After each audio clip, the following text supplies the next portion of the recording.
Hello YouTube, this is Morgan Airspeed Prime here with my next Boruto anime review. This one's going to be for episode 206. So this episode adapted pretty much all of chapter 40 and chapter 41 from volume 11 of the manga.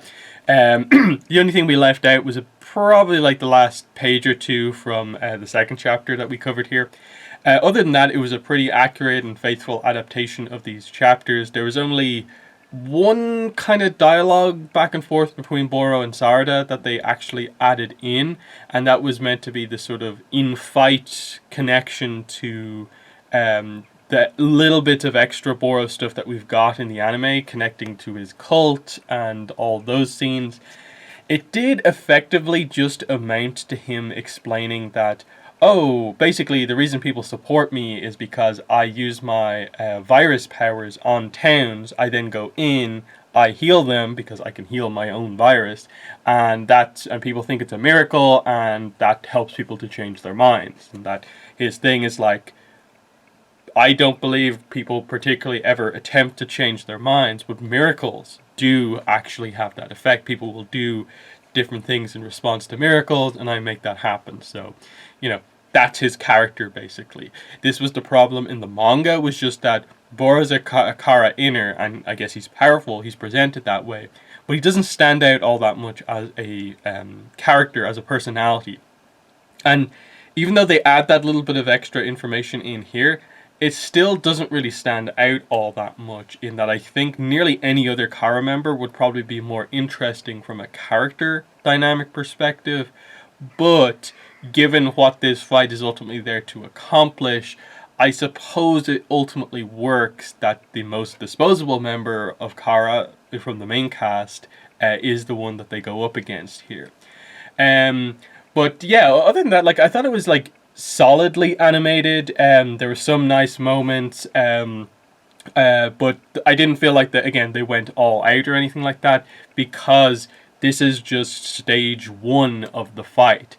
In terms of proper action, we didn't really get too much in this episode, in that it's pretty much like Kawaki and Boruto charge in. We establish Boro's regenerative powers being very, very quick. We establish the idea that when Kawaki and Boruto work in tandem, when they sort of touch each other as they do an attack, it boosts the power of that attack, which they use then properly, full force, to deliver what seems to be the final blow, but is actually just the idea of Boro's regenerative abilities are probably among the best we've ever seen in the franchise, and that they basically blew off half of his body, but he just recovered from it. So where do we go from here?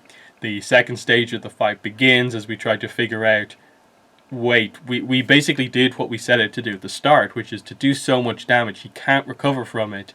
He still recovered from it. What do we do going forward?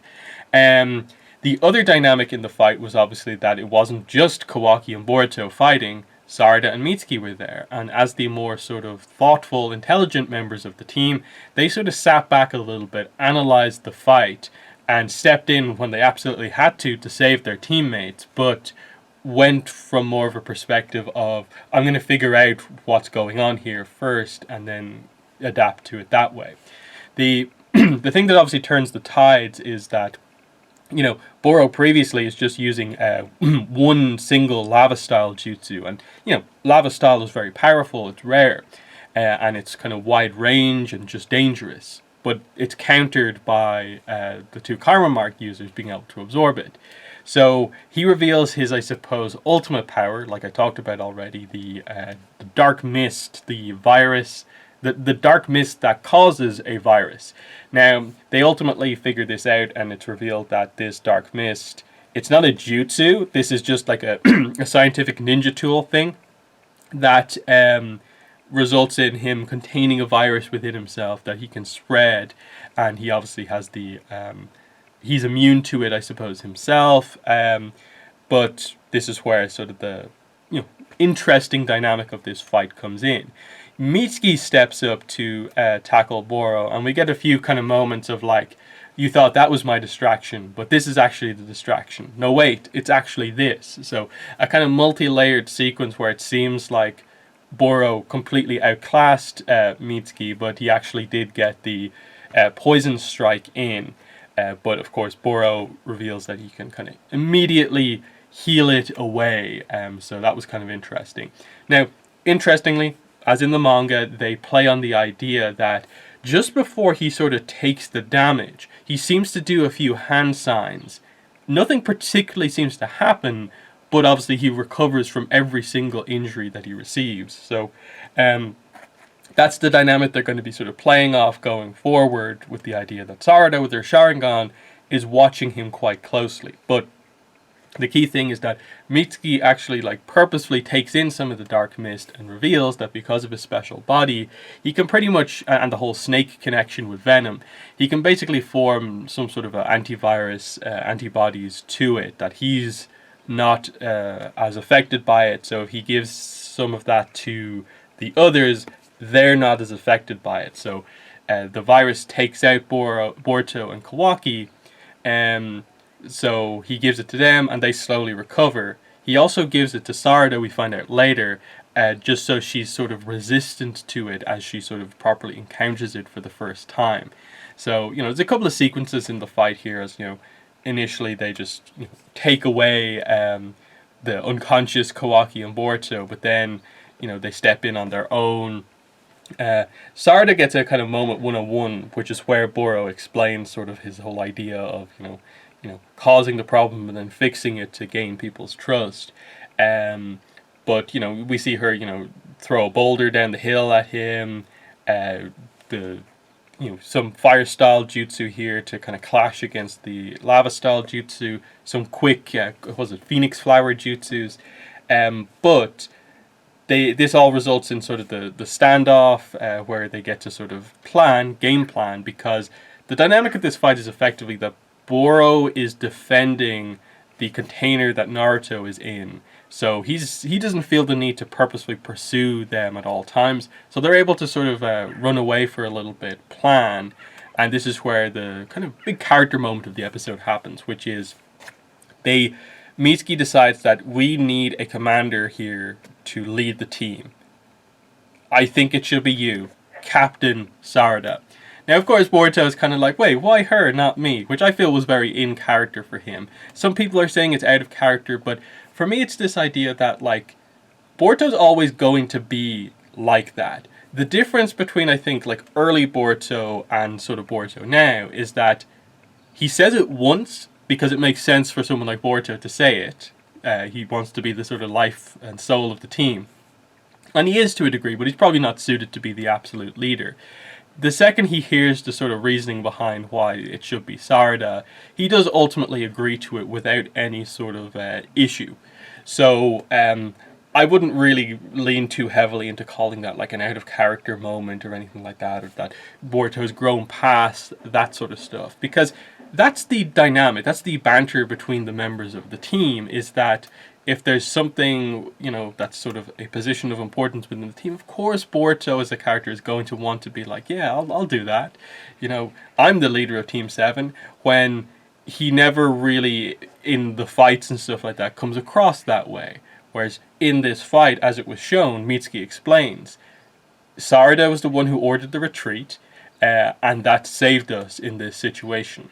You all charged in, she stayed back and figured out a little bit about what was going on. She is the most suited to being the team leader. So that makes a lot of sense. It's a big moment for her to finally get be acknowledged by the whole team, including Kawaki as well, which I kind of do like. There's sort of a respect, I suppose, between Kawaki and Sarada, which is kind of interesting. So yeah, the newly sort of one extra member, Team 7, goes into action here. So the basic idea is that she comes out on her own because they play off the idea that Boro is unaware of this whole Mitsuki's figured out the sort of antivirus. So Sarada comes out on her own, acting like, of course, she's the only member of the team not impacted by the virus. And she, has her sequence one-on-one with him. She eventually gets up close and is captured, and she's succumbing to the effects of the virus. But then she's just like, oh, you're holding me up close. I can't miss, reveals that she can move completely fully. This fire style jutsu gives the boys a chance to sort of come in, use that distraction, and reveal that they have in fact recovered from their encounters with the dark mist virus. And basically, you know, the idea is just that we get straight to the final blow here, or what seems to be the final blow, which is Boruto does a Rasengan, empowered by the Karma Mark and then the resonance between two Karma Marks. It blows half of the upper half of his body off. They think they've won, they think they've killed him, but the shock reveal is that he actually manages to regenerate from only being, you know, half of his body. So what do we do there? Like, it felt like we put all the planning, the cleverness into this attack. What do we do? The two most powerful members of the team using the Karma Mark was not enough to actually blow him away. What do they have to actually accomplish anything more than this is the big question. So that's sort of where we end off with the idea of Boro is really just getting started here. That he can take pretty much any punishment and keep going. And they're always going to have to be aware of the virus. That the virus it's still in play, it's just that they've made it not as completely immediately debilitating as it like should be. So, you know, the fight is going to be, you know, tough, but the longer it goes on, the longer that poison is going to eventually kind of begin to take effect on them once again. So, yeah, solid place to end it. There's obviously like 2 more chapters or so of this fight left. And I think we know 3 of the episodes are going to cover stuff related to it. So I think what they're going to do is, I'm guessing, next episode will be quite heavily focused on Sarada and the build up to, you know, her kind of big moment. Now, we've seen setup towards it already. There's an interesting difference between the manga and the anime that I won't really get into here, just in case you're kind of unaware of it for spoiler reasons. And I'm hoping they do what I expect them to do. And I'm thinking they will, because the preview, the amount of shots of Sarada's eyes that they show, it really feels like they're building up to something. And I hope it's what I think it is. So that's going to be cool. Because the next stage of the fight, looking kind of through it here, it's pretty good. You know, obviously we're going to utilize the fact that, you know, Bork can heal from anything. So the characters can actually do damage to him. This is the way to do sort of like the opposite of like the Delta fight. In the Delta fight, they have to do this situation where, oh, she can absorb any ninjutsu, so let's not use any ninjutsu. Here, we can actually have the situation where we can use all of our ninjutsu and do damage to him. It's just not doing enough damage. So it at least makes the fight a little bit more sort of visually interesting, in that Boro is willing to sort of tank all of this damage, but we're firing a lot of stuff at him. So that's pretty good. And we're building up to, I suppose, like one kind of major moment. I do wonder, you know, based on the way the things go, you know, are we going to get that moment here, or will they hold it off for another chapter? I do think the core of next week's episode has to be that big Sarada moment, and we'll see if how much extra they're willing to do, because obviously there's one of the more significant moments that we've ever had in Boruto coming up right towards the end of this fight, and that's, you know, something that people have been excited for. So where they position that moment happening, I'm also interested to see. But yeah, the other thing to talk about with this episode, it was the debut of a new opening and a new ending. Both of which I thought were pretty solid. I don't think it's the best song we've ever had, either of them. But the visuals for the opening especially, I thought were quite spoilery, actually. If you've read the manga, you know a lot of what they're covering. And they covered stuff that, like, is within, like, 4 or 5 chapters of where we are up to date with the manga. Which I think gives us a sense that, okay, openings last quite a long time in Boruto. You know, we cover quite a few episodes over the course of just using one opening. So what it means, I guess, is that within the next, like, 26 or so episodes of the anime, we are going to be more or less catching up with where we are now. Now, obviously, by the time we do that, we'll be a bunch of more chapters ahead.